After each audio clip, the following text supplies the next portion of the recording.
Continuamos, mis queridos amigos, continuamos. Está con nosotros hoy el profesor Ángel Lombardi. He pedido que se hablaran con él, que Yasmín lo invitara al programa. El profesor hizo un excelente análisis en el programa de Rafael Galicia sobre el tema del fascismo, que es ahora el modo en que el gobierno del presidente Maduro denomina a la mayoría que, encabezada por Edmundo González Urrutia, compitió en contra de él. El profesor seguramente nos va a ayudar un poco a entender el significado del fascismo y las características del fascismo, porque las características quizás nos permitan identificar quién realmente tiene características fachas en Venezuela. Pero hay dos principios de la comunicación que son criatura del señor Joseph Goebbels, jefe de la propaganda nazi, de Adolfo Hitler. El primero dice: principio de la simplificación del enemigo único, adoptar una única idea, un único símbolo, individual al adversario como un único enemigo. El principio del método del contagio es el segundo: reunir diversos adversarios en una sola categoría o individuo. Todos éramos desde el 98 frijolitos, apátridas, escuálidos, ahora fascistas. Allí unifica a toda la oposición que está, digamos, enmarcada en la plataforma unitaria y el partido de María Corina Machado Vente Venezuela. Quisiera conversar con el profesor Lombardi un poco para identificar no qué es el fascismo, sino cuáles son las características de este movimiento y quién se parece a quién en Venezuela. Profesor, buenas tardes, un placer tenerlo con nosotros. Buenas tardes, Juan Carlos. Mira, yo creo, voy a tratar de contestar tu pregunta, pero yo creo que no hay que caer en la provocación de que ellos saben que no somos fascistas, ellos saben que la mayoría venezolana no es fascista, pero como tú dices, hay que identificar siempre un enemigo interno y externo, ¿no? Eso no es ninguna novedad en el pensamiento político y la acción política. La propaganda política contemporánea es una creación bolchevique. O sea, los bolcheviques se dieron cuenta muy temprano que el cine, la radio y los medios de comunicación realmente son muy eficaces para la manipulación política de la opinión pública, la manipulación ideológica. Y después eso lo profundizó Goebbels y el nazismo, a pesar de que el fascismo cronológicamente es anterior al nazismo, y el fascismo en Italia. Entonces, realmente es una línea de conducta y de pensamiento que trata de eliminar al adversario en términos psicológicos y culturales al calificarlo de una manera despectiva u ofensiva. La palabra fascista realmente es una muletilla de comunista. O sea, los comunistas en la época de Stalin y en la época del fascismo y el nazismo, entonces ellos simplemente dividieron el mundo entre los buenos y los malos. Los buenos eran los comunistas y el resto eran fascistas, ¿no? Bueno, y eso es una costumbre que se ha mantenido. Y como tú muy bien decías, lo primero al enemigo es quitarle su dignidad humana. Recuerda que Fidel calificaba de gusanos a sus compatriotas, ¿no? Que no estaban de acuerdo con él o querían irse de la isla porque no soportaban la situación. Bueno, y eso se puede seguir repitiendo. Entonces, no creo que sea muy conveniente entrar en el juego de ello, porque si todos los días te dan un epíteto y tú te pones a explicar, estaríamos cayendo en una desviación academicista, ¿no? De todo modo, el fascismo está muy bien estudiado. O sea, el fascismo gira en torno a una figura, a un líder. Hay el culto a la personalidad. Evidentemente se niega la democracia y se establecen gobiernos dictatoriales en donde no está permitido disentir. y se Ahora, utiliza la violencia como método tanto para alcanzar el poder como para conservarlo. Entonces, bueno, en ese sentido, este es un retrato hablado precisamente no de la oposición, sino de quien utiliza el término fascista, ¿no?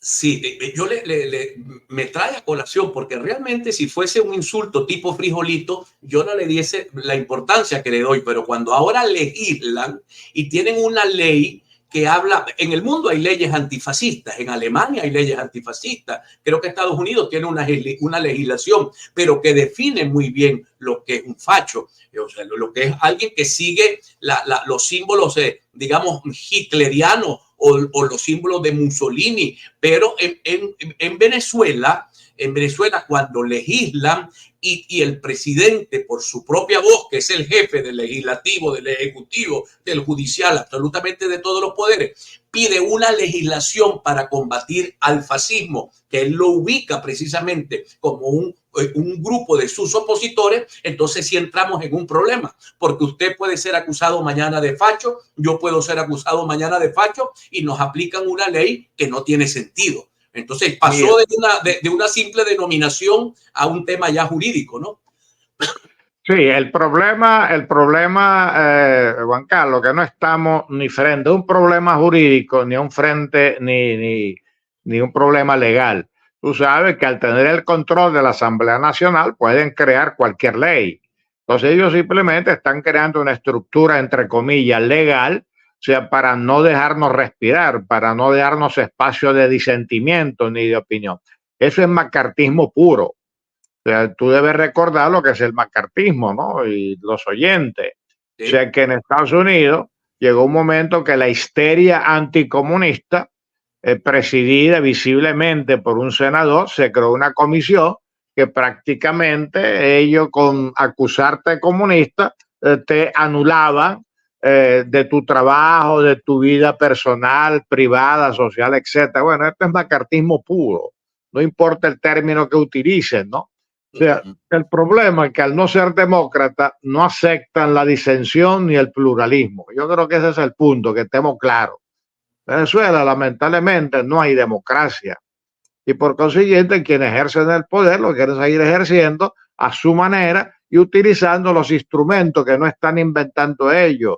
Eso ya viene, repito, de una tradición totalitaria, autoritaria, desde los bolcheviques, el fascismo y el nazismo, ¿no? Bueno, profesor, Así que si usted me permite, para el retorno, quisiera que comenzara a elaborar con usted, profesor Lombardi, el tema de las salidas, de las probables salidas. Hoy decía el señor Félix, el señor Jesús Ejía decía, la salida es con ellos, no es contra ellos. En algún momento Carlos Alberto Montaner me dijo a mí eso cuando lo entrevisté sobre el caso cubano. Él me dijo, de los cubanos se sale, de los Castro se sale con ellos, nunca se va a salir contra ellos. Al retorno hablemos un poco de este tema que tiene una especie de juegos trancados. Bueno, amigos míos, todo el mundo se pregunta por qué regresaron los cortes eléctricos, qué pasó que en campaña electoral se suspendieron los cortes eléctricos y por qué regresaron luego de la campaña electoral. Esto se lo pregunta la gente de a pie, el ciudadano común. Regresamos, mis queridos amigos, con el profesor Ángel Lombardi. Si leo acá muchas preguntas, profesor, que tengo de nuestra audiencia, una de las cosas es cómo salimos de este embrollo. Me decía en algún momento Alberto Montaner, el escritor norteamericano español, cubano norteamericano español, me decía, mira Juan Carlos, para salir de los Castro hay que salir con ellos, contra ellos no vamos a poder salir. Hoy Seijas, Jesús Ejía, hace una afirmación similar, se sale con ellos, no contra ellos. ¿Qué opina Ángel Lombardi sobre estas dos aseveraciones? mira, voy a poner un ejemplo muy sencillo, ¿no? Uno va a un baile y se fija en una muchacha con la cual uno quisiera bailar y la muchacha te rechaza. ¿Cómo voy a insistir yo en bailar con ella si me está rechazando? La oposición lo que ha dicho muy claramente es que el chavismo tiene un espacio, al chavismo como se quieran llamar, tiene un espacio político en la democracia venezolana. O sea, no va, o sea, el chavismo como grupo político perfectamente puede participar en los procesos electorales y respetarle sus derechos y garantías. O sea, eso es lo que garantiza la democracia. O sea, el respeto a los grupos políticos que asumen la democracia como sistema político y aceptan sus reglas del juego, ¿no? Pero resulta que esta gente, sí, lo ideal sería una transición negociada en términos pragmáticos, ¿no? Pero si no quieren negociar, si insisten que no nos vamos ni por las buenas ni por las malas, que no le van a entregar el poder a un oligarca, o sea, el problema es que las palabras deben tener algún valor, porque si no, quién cree en nadie, ¿no? Entonces, realmente, lamentablemente, estaba atrapado en una situación sumamente difícil, porque en Venezuela no hay democracia y por consiguiente no hay autonomía de las instituciones. Y todas las instituciones están haciendo un gran esfuerzo por mantener el actual esquema de poder, a pesar de que la soberanía popular se expresó muy claramente, ¿no? Entonces, el drama está allí. El drama es que no quieren bailar contigo. Entonces, bueno, ahí está el problema. Ojalá la sensatez en el madurismo, en el chavismo, en el PSUV, ojalá la sensatez prevaleciera y entendieran que ellos tienen perfecto derecho, o sea, aceptando los resultados reales del proceso electoral, a seguir existiendo con ese nombre o con otro nombre en el escenario político venezolano. Ahora, los individuos, las personas, y eso es otra cosa, porque habrá individuos que de pronto tendrán que rendir cuenta, otros lograrán negociar, etcétera, pero es otra cosa, ¿no? Pero lo importante es que el mensaje es muy claro. Nosotros queremos respetar lo que significa todavía hoy políticamente el llamado chavismo y el madurismo, a garantizarle todos los derechos de un grupo político que acepte las reglas de la democracia. Esa es la oferta realmente importante, ¿no? Pero depende de ellos, depende de ellos. Ahora, eso en boca de María Corina o de Edmundo González, pareciera que aunque tienen la soberanía popular, si yo puedo hablar en estos términos, tienen el favor de la gente, la eficiencia no se ve como eficiente. ¿Quién hace eficiente esa palabra? Pregunto, ¿la comunidad internacional pudiera hacer eficiente palabras como esta? Mira, la comunidad internacional, sin lugar a dudas, tiene un peso importante, ¿no? En todos estos procesos. Y mucho más en un mundo globalizado y en donde la geopolítica visible tiene intereses concretos, ¿no? Con respecto a Venezuela. Pero la solución no está en manos de ningún país externo. La solución tiene que salir de Venezuela con los venezolanos, ¿no? Ahora, repito, si hubiera una sensatez, porque yo siempre quiero pensar que el ser humano tiene capacidad de enmienda, ¿no? O sea, de pronto alguien le asesora al señor Maduro y dice, mire, vamos a hacer lo siguiente, perdiste, acepta la realidad y después seguimos. Poco lo que hizo el sandinismo cuando gana Violeta Chamorro, que conservó el control del ejército, que no se metieron con vida y bienes de ellos, bueno, regresaron al poder. Lamentablemente se convirtieron otra vez en una dictadura, ¿no? Pero permítame un segundo.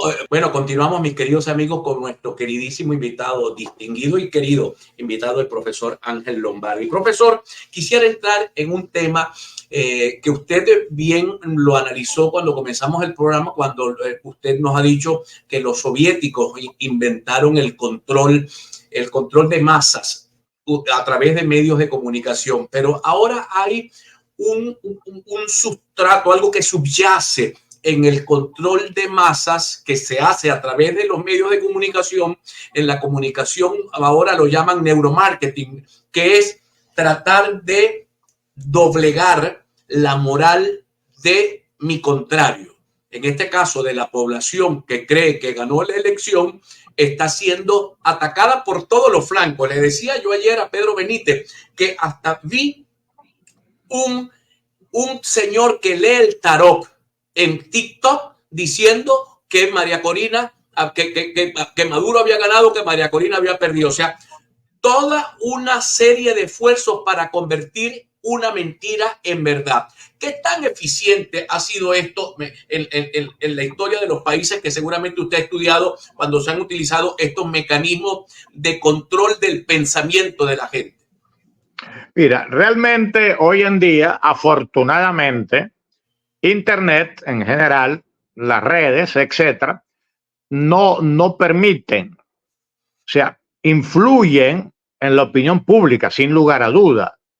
Pero hoy en día la variedad de información eh, permite evadir censuras, distinguir lo que es verdadero y falso. Es decir, ahora claro, hay que ponerse frente a la pantalla con sentido crítico, con cierto conocimiento de las cosas. Pero hoy en día realmente lo que es mentira y termina sabiéndose, y lo que es verdad y termina sabiéndose. El problema no está allí, ¿no? El problema está en que eso es lo que tú apuntas, es guerra psicológica. O sea, tú sabes que eso también está muy estudiado. Cuando hay un conflicto armado, lo primero que dicen los teóricos es que la primera víctima de una guerra es la verdad. ¿Por qué? Porque cada bando utiliza propaganda. Ahora, en este caso, la propaganda gubernamental es una guerra psicológica, o sea, que quiere crear temor, que quiere crear huida, que quiere desmoralizar, o sea, eso estamos claros. Entonces, aquí hay que también estar claro de que si nosotros tenemos la convicción de que es conveniente para Venezuela un sistema democrático, recuperar un verdadero desarrollo económico, trabajar por una sociedad mejor, más próspera, bueno, nosotros tenemos que seguir, o sea, tenemos que seguir en función de eso, o sea, a sabiendas los riesgos que hay, a sabiendas la situación que estamos viviendo, pero lo importante aquí es proteger el ánimo. Hay una frase del Quijote que a mí me gusta mucho y que yo he citado muchas veces. El Quijote era una persona que siempre salía derrotado. Todos se burlaban de él, lo tumbaban del caballo, sí. Y él decía, me podrán derrotar más o menos, me podrán derrotar 1000 veces, pero nadie me va a quitar el ánimo. Al final, esa es nuestra libertad. O sea, uno tiene miedo. Todos los seres humanos tenemos temor y los multiplicamos. Pero si tú estás convencido de un valor y una conveniencia para el país y para la humanidad, bueno, no hay que renunciar a ello, hay que seguir. Las cosas no son fáciles. El desenlace no lo sabemos, el tiempo menos. Bueno, protejamos el ánimo, eso es lo primero que hay que proteger. El ánimo, Claro. y si estamos convencidos que de verdad se hizo un gran esfuerzo popular, de soberanía popular, el 28 de julio, bueno, nosotros tenemos que estar en eso. Por lo menos en este momento, Enrique Márquez, a pesar, a sabienda la identificación política del TCJ, está intentando un recurso de que la presidenta evidentemente no es imparcial. Bueno, hasta donde se pueda, hay que seguir insistiendo en las vías jurídicas, las vías legales, repito, a sabiendas que no somos ingenuos, a sabiendas que esta está muy comprometida y confiar, repito, que de algún momento las situaciones políticas evolucionan y nos permitan realmente salir de esta crisis. Y eso es que el país va a crecer económicamente. Los expertos del mundo y de Venezuela lo han dicho claramente. El régimen fracasó económicamente y mientras no se genere confianza y estabilidad, Venezuela no tiene futuro económico del corto plazo. Eso hay que estar claro. Entonces tampoco hay que aceptar cualquier argumento. Ellos están simplemente tratando de crear, atemorizar por un lado y crear confianza por otro lado. Y como hay un grupito de empresarios que se están beneficiando de esta situación, un grupo de personas, entonces ellos poco se manejan y manipulan a la opinión pública. Bueno, por eso es importante que estemos claros, ¿no? Ahora, profesor, voy a hacer una pregunta que no me gusta hacerla, pero creo que me sale hacerla. Anoche conversaba con un primo mío que es muy amigo suyo, no lo voy a mencionar por razones de seguridad, y él me decía, yo estuve en Singapur, y yo le decía, mira, ¿cómo viste esa sociedad? Porque esa es una sociedad muy avanzada, muy moderna, pero es una sociedad, digamos, dominada por una especie de dictadura de las más fuertes. Tú llegas al país y te consigues un aviso en el aeropuerto que te dice, si traes drogas en el bolsillo, te vamos a aplicar la pena de muerte. O sea, en un país que no estoy hablando del tema de las drogas, pero un país donde las libertades están restringidas, el país prosperó y la gente está feliz con su dictadura. Pregunto entonces, ¿es posible estar feliz con un gobierno dictatorial? ¿Hay un fenómeno de países felices con gobiernos dictatoriales? Mira, Singapur es un autoritarismo. Primero, no es un país. Singapur es una ciudad grande y alrededores. Entonces no se pueden comparar, porque a veces comparar nombres olvidando la realidad. Singapur es una ciudad estratégica porque está en la entrada del estrecho de Malaca, que es un corredor marítimo de 80 kilómetros más o menos, en donde pasa el 80% de la exportación china y de Oriente en general, japonesa, Corea del Sur. Entonces, es estratégico. Y eso lo controla Estados Unidos e Inglaterra.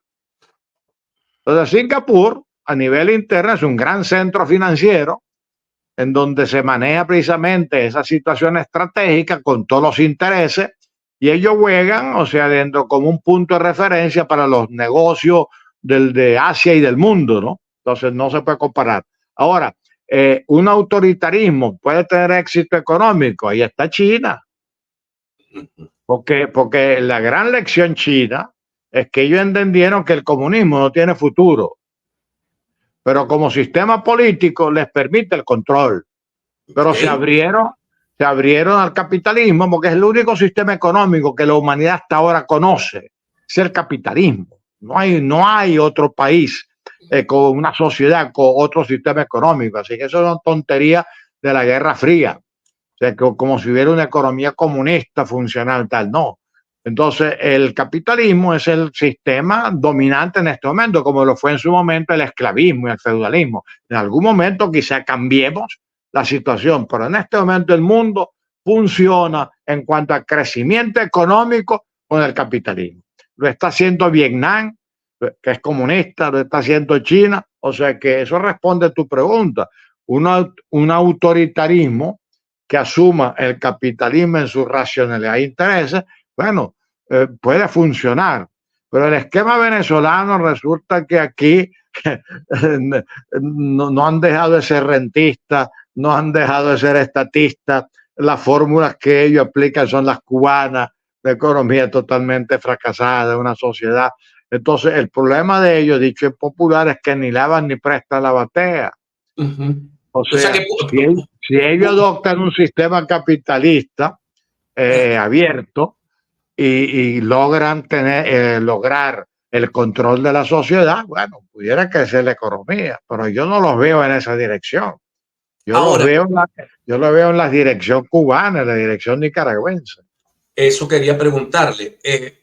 Las diferencias y similitudes. ¿Se puede imponer en Venezuela un modelo como el cubano o como el modelo nicaragüense? Con todo respeto por esas naciones, Cuba no produce ni siquiera el azúcar que consume cuando era uno de los primeros productores de azúcar en su momento, y Nicaragua es lo que algunos llamaron las republiquitas bananeras. Pero puede aplicarse en Venezuela. ¿Puede el mundo aceptar una dictadura de esta naturaleza implantada en la mina de petróleo más grande del planeta? Yo no lo veo, sinceramente no lo veo, que seamos otra Cuba y otro Nicaragua, aunque los modelos políticos están cerca, por la razón que tú estás diciendo. O sea, al final, tanto en la política interna como internacional, como en la vida misma, siempre se impone la realidad. Venezuela le interesa que empiece a producir petróleo de verdad. ¿Por qué? Porque en la década actual el mundo necesita que aumente la producción petrolera más o menos en 10 millones de barriles diarios, ¿no? Bueno, Venezuela es una de las fuentes, Pero a pesar de que ya aquí hay una apertura petrolera, o sea que hay ya presencia importante de empresas importantes del mundo, europea, norteamericana y otras, Venezuela, pero no están invirtiendo mientras no se despeje la situación política y no se logra estabilidad política y gubernamental, ellos no van a invertir. O sea, no se está renunciando al petróleo venezolano, pero no va a haber ese motor, ese dinamizador que genera la confianza. Entonces yo no veo a Cuba y Nicaragua en Venezuela, pero no hay que descartar nada. Y no se trata de Mundo González que lo acepta o no, sino la mayoría venezolana que se expresó el 28 de julio, ¿lo va a aceptar o no lo va a aceptar? Esa es la gran pregunta. Y estamos en la política. Quiero pedirle, ya cerrando la entrevista, no quiero preguntar más, quiero pedirle un mensaje a la población que está, yo leo mensajes todos los días y la población tiene un nivel de angustia por la falta de resolución. Por ahí estaba viendo aquella frase de venceréis pero no convenceréis que se le atribuye a Unamuno. ¿Qué le diría Ángel Lombardi a la población venezolana que lo está viendo? Mira, creo que ya lo dije, ¿no? El ánimo. O sea, si tú estás, o sea, luchando democráticamente, no tienes intención de hacerle daño a nadie, no eres violento, no quieres salidas violentas, rechaza toda violencia, creemos en la política y en la convivencia, bueno, seguir en nuestro norte,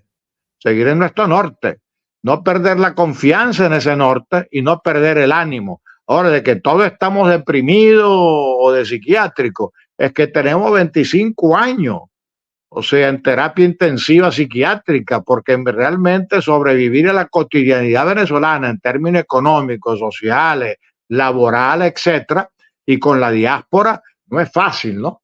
Entonces, bueno, pero nos tocó.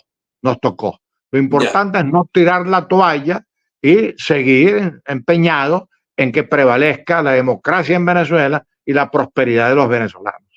Profesor, muchísimas gracias. Le agradezco de todo corazón que nos haya acompañado este buen rato que pudimos compartir con usted. Muchísimas gracias. Hasta luego, Juan Carlos. Gracias, profesor. Muchísimas gracias.